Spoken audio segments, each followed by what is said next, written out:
Drishti IAS is pleased to revise its special program, Mastering Mains Answer Writing, targeting answer writing in Civil Services Main Examination. We will be alternatively covering GS Papers 1, 2 and 3 through this program. For GS Paper 4, please watch our program Ethics, Definitions and Concepts. For your convenience, the link for it is mentioned in the description below. So, what is the structure of this program?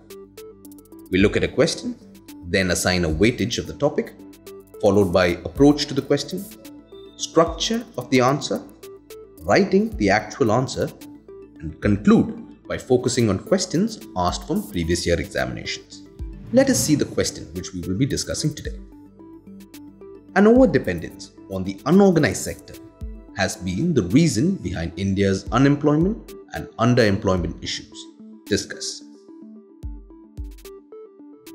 The weightage of the topic can be assigned to Indian economy and issues relating to planning, mobilization of resources, growth, development and employment, which is part of GS Paper 3.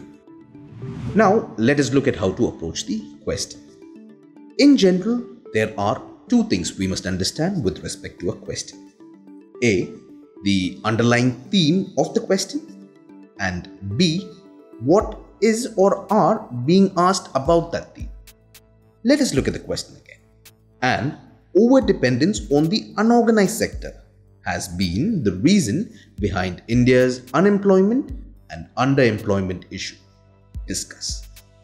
The underlying theme of this question is overdependence on the unorganized sector. Now, about this theme, we have to discuss the reasons for the prevalence of large unorganized sector and issues associated with it. To answer the given question, let's first understand the meaning of the command word discuss. Now, discuss simply means cover broadly, mentioning strengths, weaknesses, and positives and negatives. Mention causes, consequences as well. So, how do we structure the answer? The first part of the answer will be the introduction, which will include a brief definition of the unorganized sector along with its status in India. The second part of the answer, that is the body, will have two subparts. A, reasons for prevalence of unorganized sector in India, and B, its associated issues. Lastly, in our conclusion, we will provide important steps that can be taken to tackle the issues of unorganized sector. Now, before we look at the actual answer, let us make it very clear that the answer provided here is a representative answer, that is, how the actual answer may look like. It can be adapted or modified as per your natural style of writing, whether paragraph or short sentences or bullets or diagrams, we leave it to you. We have also taken certain liberties with the word limit by including certain additional information in the answer for your comprehensive understanding.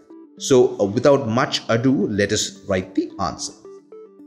The term unorganized sector is defined as the residual of the organized sector. The term organized is generally used for enterprises in which 10 or more employees work together with the aid of power, or 20 or more without the aid of power. Above 80% of the labor force is in the informal sector.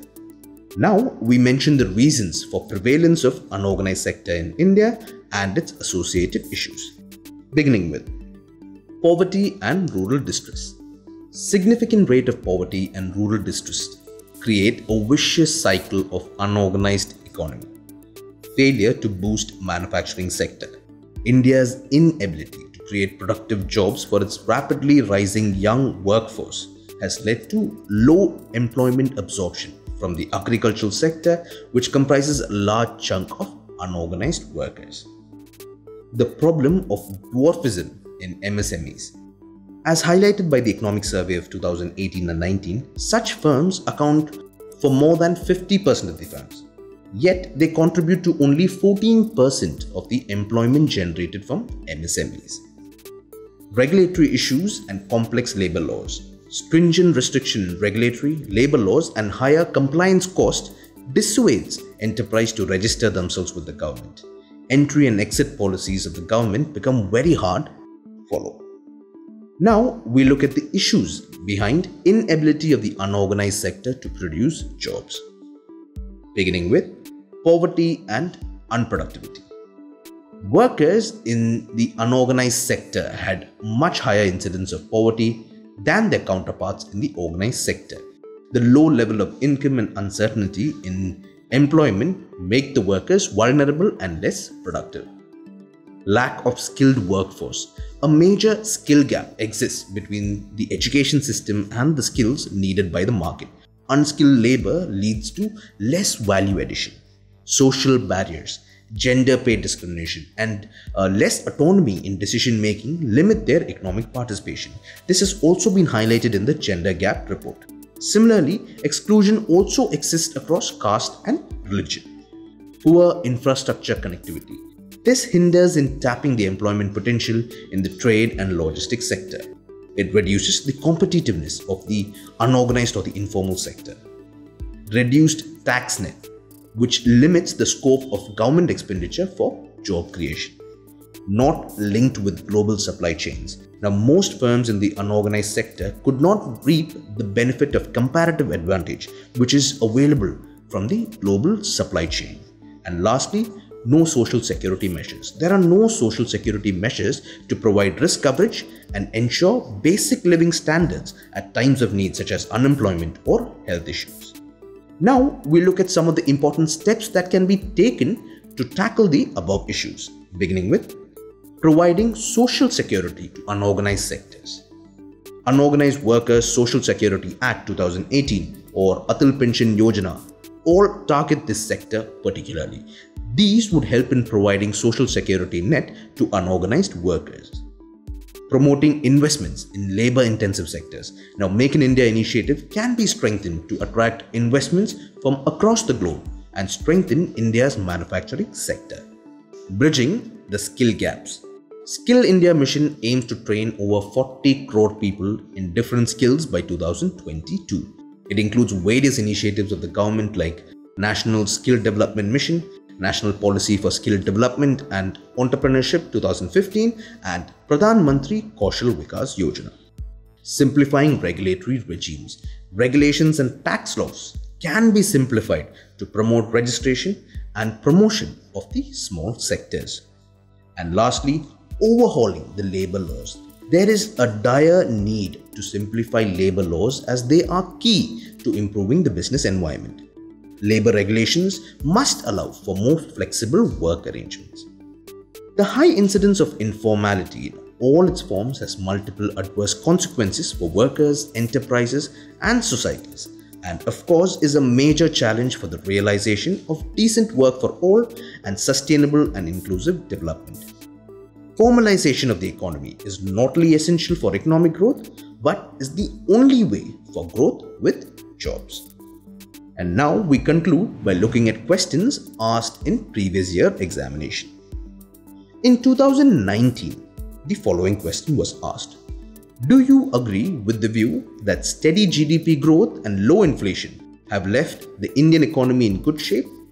Give reasons in support of your argument. In 2018, the following question was asked. How are principles followed by the Niti Aayog different from those followed by erstwhile Planning Commission in India? In 2017, the following questions were asked. Among several factors for India's potential growth, savings rate is the most effective one. Do you agree? What are the other factors available for growth potential? Account for the failure of manufacturing sector in achieving the goal of labor-intensive exports. Suggest measures for more labor-intensive rather than capital-intensive exports. In 2016, the following question was asked.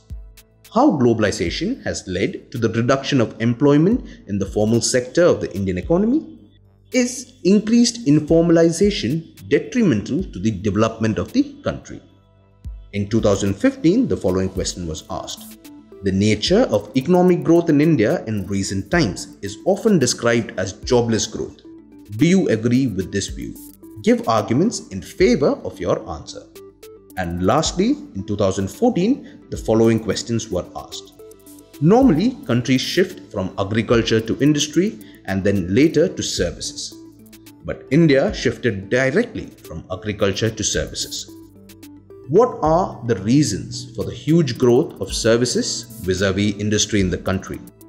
Can India become a developed country without a strong industrial base?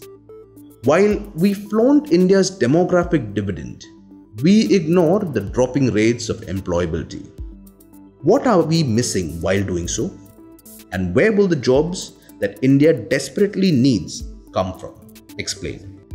Capitalism has guided the world economy to unprecedented prosperity. However, it often encourages short-sightedness and contributes to wide disparities between the rich and the poor. In this light, would it be correct to believe and adopt capitalism for bringing inclusive growth in India? Discuss. With this, we conclude today's session of Mastering Mains Answer Writing. Until next time, stay safe. Thank you.